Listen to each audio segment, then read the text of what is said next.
நீங்கள் ஒரு லா ஸ்டூடெண்ட்டாக இருக்கீங்க, அதுவும் ஃபஸ்ட் இயர் ஸ்டூடெண்ட்டாக இருக்கீங்கன்னா லீகல் மேக்ஸிம்ஸ் அப்படிங்கிற வார்த்தையை கேட்டு கன்ஃபியூஸ் ஆகியிருப்பீங்க.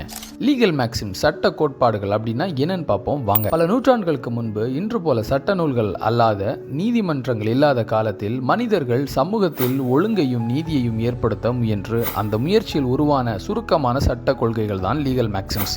இவை சட்டத்தின் அடிப்படை கொள்கைகளை குறுகிய வடிவில் பொதுவாக லத்தீன் மொழியில் கூறும் சொற்றொடர்கள் ஆகும். இவை நேரடியாக சட்டமாக இல்லாவிட்டாலும் சட்டத்தை புரிந்து கொள்ளவும் பயன்படுத்தவும் உதவும். எளிமையாக சொன்னால் சிக்கலான சட்ட கருத்துக்களை சுருக்கமாக சொல்லும் விதிகள். இவைகளின் பயன்பாடுகள் எப்படின்னு பார்த்தீங்கன்னா, தீர்ப்பளிப்பு ஜட்ஜ்மெண்ட்ஸ், சட்ட விளக்கம் இன்டர்பிரிட்டேஷன், வாதங்கள் அதாவது ஆர்கியூமெண்ட்ஸ், எளிமைப்படுத்துதல் சிம்பிளிஃபிகேஷன் அதாவது சிக்கலான கருத்துக்களை எளிமையாக புரிந்து கொள்ள உதவுதல். அது மட்டுமல்லாமல் ரோமன் லா, இங்கிலீஷ் லா இவற்றின் அடிப்படையில் தான் உருவாக்கப்பட்டுள்ளது. நான் உங்கள் Ritesh. For more interesting legal contents, follow and subscribe Blackwood Tamilan. Thank you.